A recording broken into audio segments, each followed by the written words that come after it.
I wanted to ask you, George, because it's the 20 years anniversary of LCI. At the time you made the decision to launch LCI, what was the rationale for doing that? And are you happy with this investment? And how have you seen LCI, development during this period of 20 years? And of course, during the 20 years, they have been up and down in the cycles. So what are the lessons that you have been drawing from these, different crises? Right. Well, José, first of all, it's very nice to be here. This is my first aviation conference that I've ever been to, which is a little bit ridiculous, but better late than never. And first of all, and secondly, thank you, because you always supported us, both on all transport sides. So we set up LCI 20 years ago.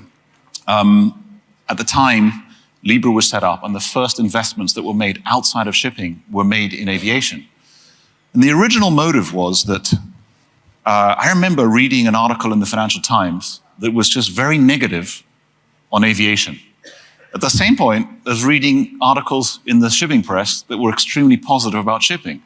So in shipping, you'd have all the hopeful words, the mild arrogance. People thought the boom would never end, and in aviation, it seemed to be the other way around. The bust would never end. This is just a few years after SARS. So we started basically meeting people in aviation. And I remember very clearly the body language of the aviation people versus the body language of the shipping people.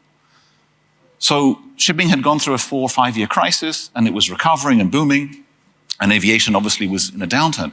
And I was in meeting rooms and sitting there and looking at people, aviation people, lawyers, bankers, lessors, and they were hunched down like this, they were depressed, it was like, covering their eyes, literally and figuratively. And then like an hour later, I would be meeting a shipping banker, and they were standing upright. So I remember thinking, let us buy the humility, buy the fear, and sell the opposite. So we sold a total of 70 ships from our shipping company, as you know, between 2003 and 2007. We used the proceeds to build what has now become Libra Group, which is an organization that has 20 businesses across 60 countries. One of those 20 businesses is LCI. And as we were selling ships, we were buying planes. Why planes? Because there's a lot of similarities between ships and planes, because it's something we could get our head around more easily. I mean, it was easier for us to get our minds around buying a plane than buying a media business, for example. It's a depreciating asset. We had a lot of ups and downs. Today, I'm less involved than I once was. We have a wonderful, forward-thinking, diverse, intelligent, loyal, committed team that runs LCI. And we had many memorable moments too. So one of those moments was the first transaction that we did. So I'm 28 years old, and I'm in the Metropolitan Bar with Steve Harsey negotiating on a napkin the acquisition of the first 3 planes that ended up being placed in LCI. And I'm here with this iconic legend. We end up writing on a napkin, $100 million and $10 million of seller's credit, and these were the planes. And for me as a, let's say, impressionable 28-year-old, that was very memorable.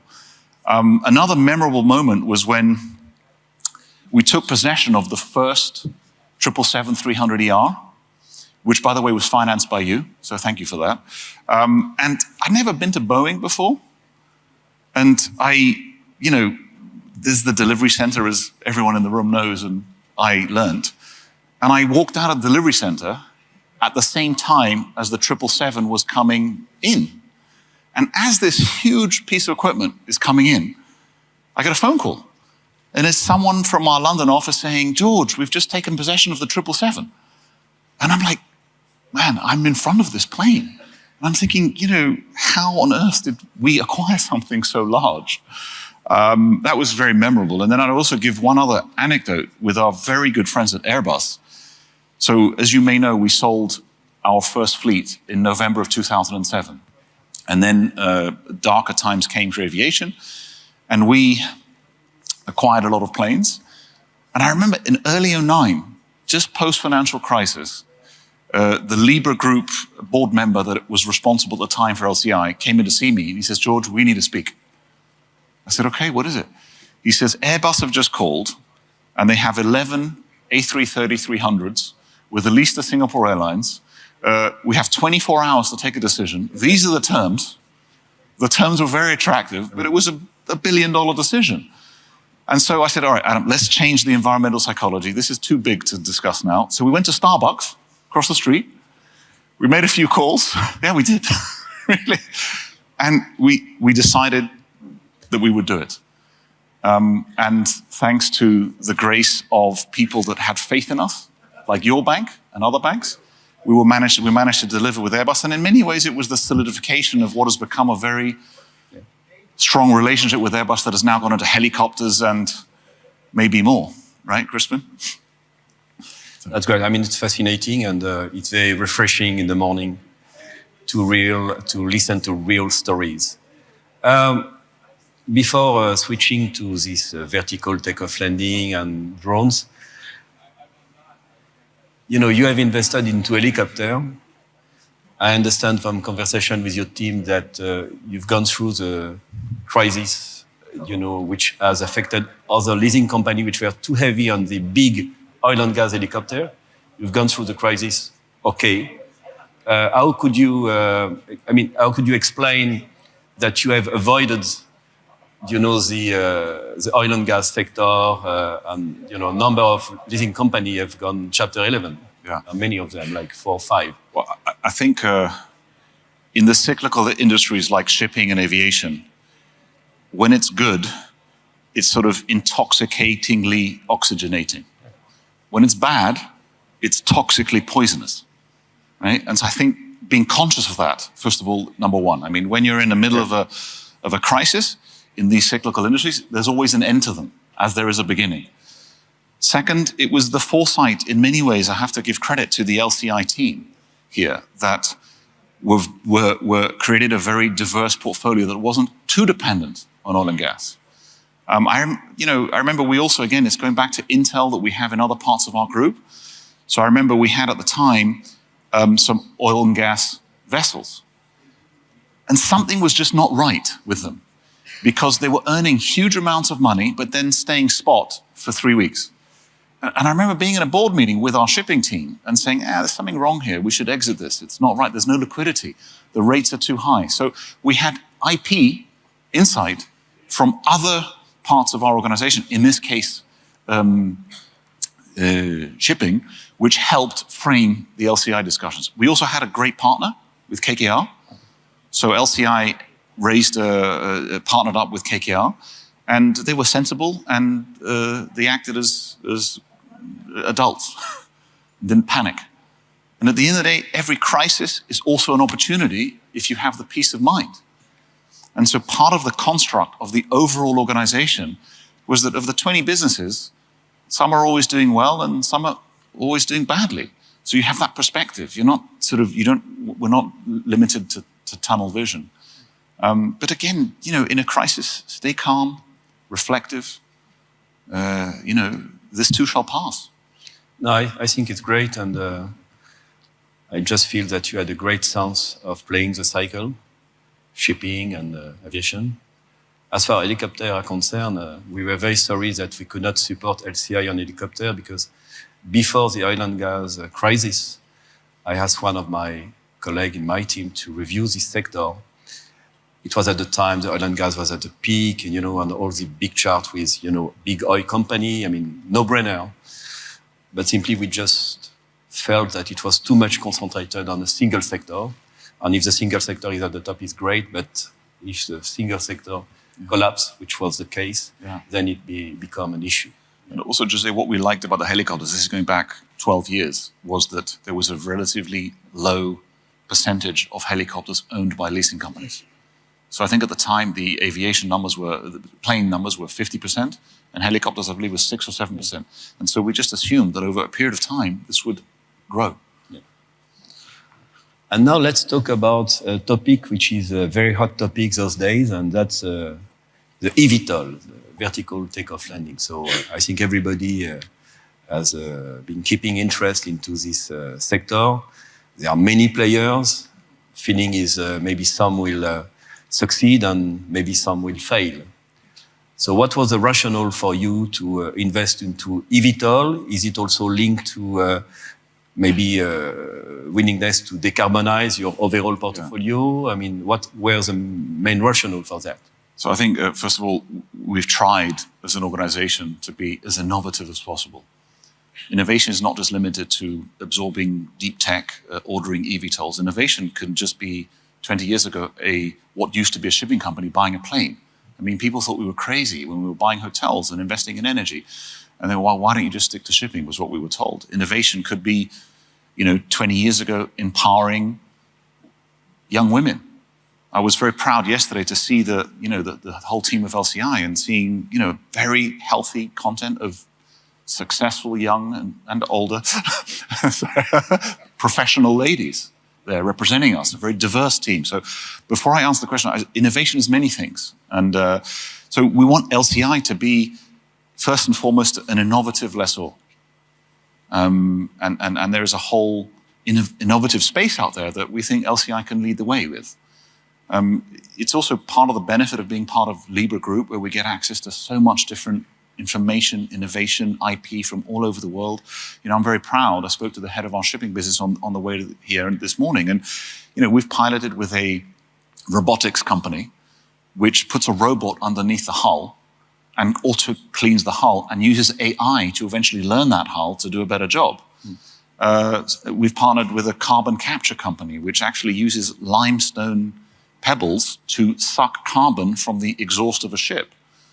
So the mentality is we try at least to be as innovative as we can, and then second to that, obviously, is the decarbonization. And so as a group, we have about 4 gigawatts of energy projects that are across about 13 countries. And we try and instill, we all have a responsibility at the end of the day. And I strongly believe that, and I've tried to lead in my time as chairman of Libra in that way. We can't ignore it. I have 4 kids. They're hopefully going to have kids. And if we do nothing, we lose everything. So, humanity's progress comes from many people doing a few small things collectively for the improvement of our collective life. And we have a responsibility. We operate across 60 countries. I'm very blessed to get to meet many interesting people. We have to act. So we do. Yeah. We try to, at least. When will this eVTOL be in operations? Is it a matter of a couple of years? I don't think it's a couple of years. I think reinventing or creating an industry always takes longer than one assumes, right? And one hopes. But I think that, we're looking at sort of 4 to 5 years for, let's say, some of the equipment that we've ordered to be in use. And we're using that time now, to put the infrastructure in place. So to give you one example, another one of the subsidiaries of our group is called Aria Hotels. And Aria Hotels has 70 properties in Greece. Very nice hotel. Yeah, thank you. And Aria leased 10 eVTOLs from LCI. Yeah. So if you couldn't come up with a more perfect use of eVTOLs on the Greek islands, right? And so what that's done for Aria is it's helped shift the mentality into a more innovative hospitality group. I think Aria is still the first hospitality group in the world to have leased such equipment. So they pick up the passenger from the airport to go to the hotel? This is all being worked through, José. But yeah, yes. And what Aria will offer, and interestingly, we have our kickoff meeting later today between Aria, LCI, Libra to actually design this. So if you'd ask me tomorrow, I'd give a better answer. But, if you think about it, the Greek islands well, right? Accessibility is better, but it still can be a problem. And you think, you need a car park, you need a charging station, you need 1 hour to charge it, 250-mile range, 5 passengers, and I believe it's a fraction of the cost, I don't remember the percentages, of a helicopter. So, but to do that, we need to help put the infrastructure together, the apparatus, govern it properly, have a proper business plan. But it's going back to that, if you do innovative things as a group, I think maintain an innovative state of mind for everyone that works in that group. And that has other benefits unseen. So you could offer your clients a low carbon experience with eVTOL, and I'm sure that your hotels are green as well. Yes. So that will be, I think, a good concept. And there is one area which is less well known. And when I read, a paper you sent me, it's electrical drones for cargo.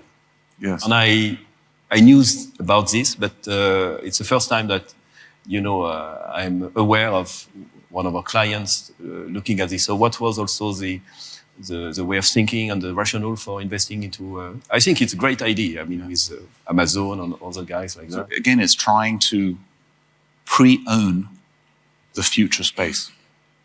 So what is the world going to be like in 5 years, 10 years, 15, 20 years from now? And getting in, what goes in first goes in deepest, as a general comment. So we ordered up to 40 of these cargo drones. They operate 24/7. If you just think simply, how would the effects of Hurricane Katrina have been had there been drones available? So a lot of this is disaster relief, United Nations, and we ordered from a company called Elroy on the west coast of the United States. Mm-hmm. Very nice people, very competent. And we're trying to, again, it goes back to keeping LCI tomorrow's lessor. Now let's go for a question regarding the shareholding. So I understand you have had a very strong, new shareholder, SMFL. So can you tell us more about, the way you've been connecting with them and what was the rationale? So values. It starts there, not aircraft values. That's important too, but human values. Yeah. So what happened is last year, SMFL took a 35% stake in LCI. They are very decent, ethical, honest, long-term thinkers. The value system matches ours. I remember very clearly 4 years ago when the first transaction with SMFL closed. This was COVID. The whole world was in chaos. And I called Watanabe-san because we had a $400 or $500 million transaction that was going to close, and then COVID comes. And so, of course, everyone was isolated, separated. The less social contact one has, the more fear one also is the result. And, you can get, I think we all got a little bit paranoid in COVID. One of the unseen, invisible residue as well. And I think, so I called Chin. I said, Chin, how are you? Are we all good? Is everything going to be fine? He says, George, everything is going to be fine. Don't worry. We have said we're going to do it. We will do it, George. So that gave me a lot of, me as George and us as a group, a lot of confidence, not just at corporate, but at a human level. Values are, we try our best to maintain a sort of collective umbrella of values in all the organizations that we run across the world. And yesterday, I went to a charity, a foundation here in Dublin called Solus. And Solus is an organization that is currently helping 400 young people who are really suffering because of society's damages to their parents or the actions of their parents. It was very moving. There was a guy there called Pete who said, George, this is not about giving these kids a second chance. It's about giving them a first chance, giving them a chance.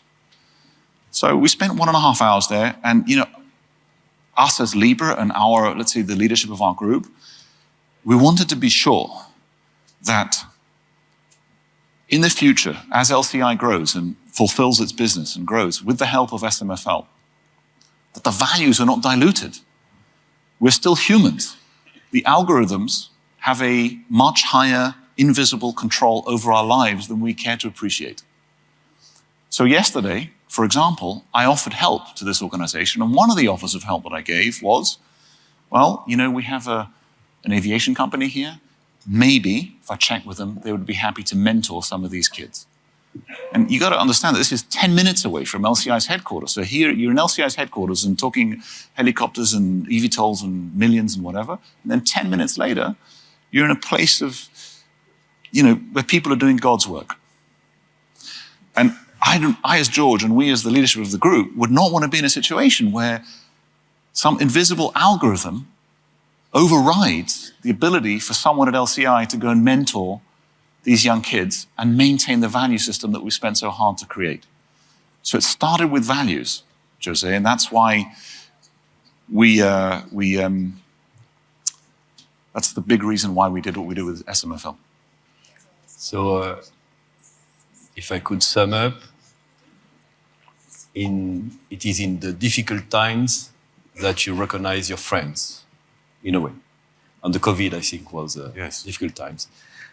Before, asking maybe the floor to, if they want to ask you questions, I've seen your linking, with former President Obama, with Tony Blair. Can you give us a bit more color about, your, let's say, relationship with these leaders? Well, first of all, they're people. The ones that you mentioned are, in my opinion, very decent people, put in impossible situations. It's crazy to call them my friends. I'm just a guy that grew up in North London, and all of a sudden I'm standing in front of a 777-300ER, think this belongs to us, and then meeting President Obama. Leadership counts. The higher you go, the more complicated it becomes. And I've seen these people operate. It's different degrees of impossibility. And you're constantly dealing with choosing the least bad option all the time. And I'll tell you, one of the, let's say, anecdotes that I remember from President Obama was, this is maybe 10 years ago when he was president. And I was in a meeting with him and I said, with some, say mild arrogance, but some confidence, let's say, Mr. President, we don't know what we don't know. And he looked at me straight in the eyes and he says, George, you don't want to know what you don't know. Wow. And those words stuck with me. And then the higher the threshold of information that one obtains in life, in some ways, more concerned one is. All I can say is they're very good people. I met Obama in 2011. The first time I was frozen in real time, like I'm in a room with this man. How did this happen? He's a very decent person. He's very empathic. He's kind. He's wise. He's thoughtful. He remembers. Little things. My daughter was born. I got a letter from the president. Dear George, small things like that. His team was consistent. So they made mistakes. Well, guess what? We all make mistakes. But there was a stability to those 8 years in the world that I think was very valuable. Thank you, George. Maybe you want to ask a question. You have a unique opportunity to have a man who started in shipping, invested into aviation during difficult time, and has been super smart to play the cycle between shipping and aviation. That's what I'm trying to do, but I'm not investing, I'm just financing, but I'm also in charge, of course, shipping, aviation, rail, and real estate. And I must say, to have a different activity following different cycles is always a good hedge, I would say. It's a perspective that you get, and having that oversight and seeing, at the end of the day, we're human beings still, and the algorithms have power, but they don't control everything. We still control them to a degree. And so, when things run when they go to extremes, it's easier to feel that and to see it when you have a perspective to compare it to. And that's what I remember so clearly in 2004 or 5, when aviation was still very low and shipping was high. It's like, in shipping, they were like, it's never going to end. Well, guess what? It did end. Eventually it goes down. So. Any questions? Don't be shy. I just asked in your perspective of the cycle now, and presume you're a seller of assets on par. Yeah. So LCI is the mandate of LCI is to focus on, let's say, non-commercial jets. So that's anything else, as it were. So that's one of the subsidiaries that we have. The second is a space leasing business. So I'll tell you the history of that because maybe people will find it interesting. About a year ago, we had a team from Libra that went to the West Coast of the United States because still, in our opinion, the West Coast of America is the innovation spring of the world. And the team came back and they'd met with a satellite company. And when they met with a satellite company, they talked about leasing, and the satellite company said, well, leasing, that could be very interesting for us. And so I immediately said, to this lady who's called Fedra and is in charge of many of the innovation initiatives that we have as a group, is there a leasing company in space? It sounds like a crazy thing to say, right? And she says, George, I don't know. I said, well, find out and come back in 1 or 2 days. And if there isn't one, let's do it. I mean, there used to be a time when there was no aviation leasing company. There used to be a time when there were no ship owners, no helicopter lessors. So she came back, and this was in February last year, and she said, we've done our diligence, and there does not seem to be a space leasing business. So what we did was we set up we put a team together. I called a guy called Alex Kirshen, who I'm sure many of you know, who had been an advisor to LCI and on the advisory board of LCI for many years. And I said, Alex, would you like to be the CEO of the world's first space leasing company? And so the first transaction that we did was we did a transaction with a company on the west coast of the US where we committed to build and finance 21 ground stations across the world. So we finance and help get them constructed. The moment they're constructed, they're put on an 8-year lease. But as we learned, space is a big place, and there's so many different elements, from spaceports to satellites to ground stations. And so it is the definition of a bottomless pit. So that's let's say our second aerospace company that we have, and that we are growing very rapidly. Third one, at some point in 2024, we will launch a commercial jet business.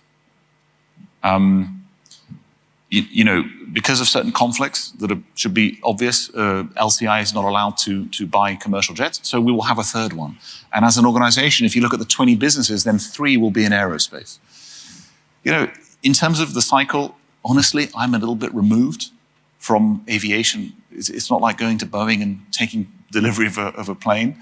I would just say that the longer the boom, the seeds of a bust are planted during the boom. In the same way that the bigger the bust, the bigger the boom that follows. So we'll tend to look at cycles much more psychologically, feeling-wise, with, not to say that we don't do technical analysis, but less so. I remember we took our shipping business to the biggest bet in shipping history. From 2010 to 2020, we bought 140 ships, which at the time was the biggest bet. And it was a big downturn that lasted a decade. And then, bump, COVID hits, people start buying, the checks arrive from the US government, people are at home, and all of a sudden, if you have 150 million Americans buying, a hammer, it created what became a 3 or 4 year mega shipping boom. But that was, the bigger the boom, the bigger the bust that follows. We are still humans that govern cycles.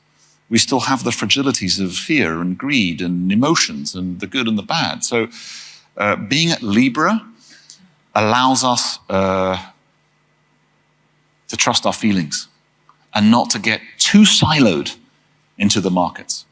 So kind of semi-answer, semi-not.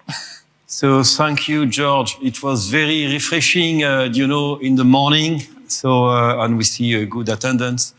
And so it was a great honor for me to ask you questions. So thanks for everything. So you supported us, and we will never forget that.